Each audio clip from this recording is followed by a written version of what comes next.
Breaking news చూస్తున్నాం మనం. Flight లో ఢిల్లీ, ముంబై, హైదరాబాద్ వెళ్లాలనుకుంటున్నారా? అయితే ఇది మీరు వినాల్సిందే.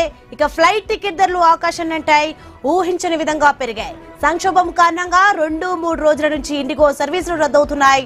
దాని ప్రభావంతో రేట్లు అమాంతం పెరిగిపోయాయి.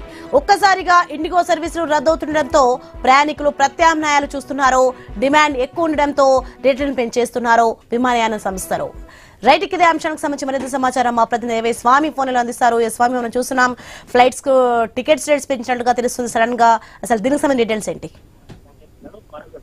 దేశీయ విమాన రంగంలో పెను సంక్షోభం కొనసాగుతూ ఉంది. ఒకవైపు దేశంలో డొమెస్టిక్ ఫ్లైట్ సంబంధించి పెద్ద ఎత్తున ఆపరేట్ చేస్తున్నటువంటి ఇండిగో సర్వీసులకు సంబంధించినటువంటి డిస్టర్బెన్స్ కావడంతో కూడా అనేక సర్వీసులు రద్దవుతున్నాయి. మరోవైపు ఆ పైలట్ల ఒకవైపు వారికి సంబంధించి సమ్మె కావచ్చు, మిగతా ప్రత్యామ్నాయాల కోసం గత 2-3 రోజులుగా చాలా మంది ప్రయాణికులంతా కూడా ఇబ్బంది పడుతున్నారు. వాళ్ళు చేసుకున్నటువంటి టూర్ ప్లాన్లన్నీ కూడా ఒక్కసారిగా డిస్టర్బ్ కావడంతో కూడా ప్రత్యామ్నాయ ప్రణాళికల కోసం ఆలోచిస్తున్నారు. అందులో చాలా మంది కూడా ఇప్పుడు ఆ ఇండిగోని కాదని ప్రస్తుతంగా విస్తార కావచ్చు, మరోవైపు స్పైస్ జెట్, మిగతా ఇండియన్ ఎయిర్లైన్స్ సంబంధించిన ప్రత్యామ్నాయ సంబంధించిన ఫ్లైట్ల కోసం చూస్తున్నట్టు కూడా డైనమిక్ ఫేస్ సిస్టమ్ లో భాగంగా డిమాండ్ కు అనుగుణంగా రేట్లు అయితే పెద్ద ఎత్తున పెంచుతున్నట్టుగా కూడా ప్రయాణికులు ఆందోళన చెందుతున్నారు. ఒకవైపు ఎప్పటికప్పుడు వీరికి సంబంధించినటువంటి విషయంలో చూస్తూ ఉంది. ఇప్పుడు ఈ ఇండిగో సంబంధించిన ఇష్యూస్ తోటి కూడా పెద్ద ఎత్తున కూడా ఇతర విమానయాన సంస్థలు తమ ఫేర్ చార్జెస్ ని పెద్ద ఎత్తున కూడా పెంచినట్టుగా కూడా ప్రయాణికులు ఆందోళన చెందుతున్నారు. చాలా మంది ప్రయాణికులు 2-3 రోజులుగా విమానాశ్రయాల్లో ఇబ్బంది పడుతున్నారు. ఒకవైపు శబరిమల ప్రయాణికులు కావచ్చు, మిగతా ఇతర రాష్ట్రాలకు వెళ్లాల్సినటువంటి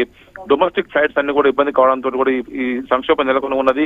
కేంద్ర ప్రభుత్వం దీని మీద వెంటనే దృష్టి సారించి సమస్యను సాల్వ్ చేయాలని చెప్పేసి కూడా ప్రయాణికులు పెద్ద ఎత్తున కూడా కోరుతున్నారు. అయినప్పటికీ కూడా సమస్యగా కొలికి రావట్లేదు.